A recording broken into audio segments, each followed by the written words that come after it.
From ABC News, I'm Mark Remillard. Some 7,000 nurses in New York City are now on strike after negotiations between their union and two hospitals broke down overnight. The crux of the negotiations have been about what the nurses are calling safe staffing.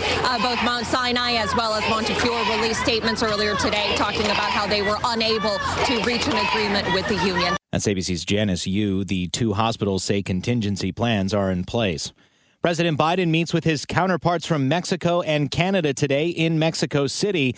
It comes a day after Biden made his first trip to the U.S. southern border as president. Among the first faces Biden saw after arriving in El Paso was that of longtime critic Governor Greg Abbott, who says he told the president, "You have a job to do to enforce the immigration laws already on the books." He accused Biden of using the trip as a photo op, while Homeland Security Secretary Alejandro Mayorkas said it was Abbott who politicized the visit. We cannot have the rights of individuals who are seeking humanitarian relief in the United States be exploited for political purposes. Biden was in El Paso for about 4 hours before heading to Mexico City for a summit with his counterparts from Mexico and Canada.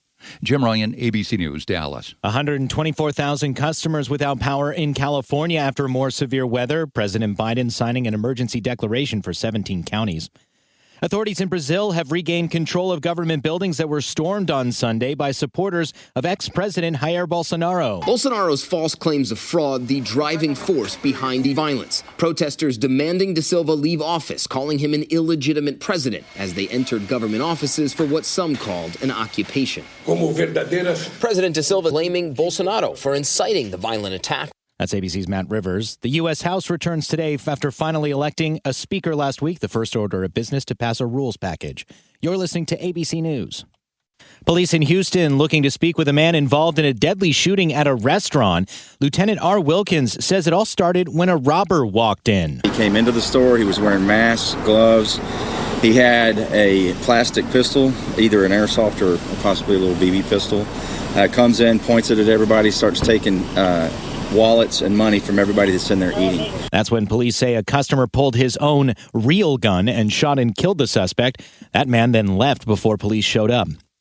It happened again. Another ship stuck in the Suez Canal. ABC's Inez de Lucatera at the foreign desk. A cargo ship carrying corn getting stuck in a single-lane stretch of the Suez Canal, according to the Suez Canal Authority. 3 canal tugboats working to get it back on track, though it's unclear what first caused the ship to run aground. The ship was eventually refloated and canal traffic restored. In March of 2021, the colossal Ever Given crashed into a bank on another single-lane stretch of the waterway, blocking it for 6 days and disrupting global trade.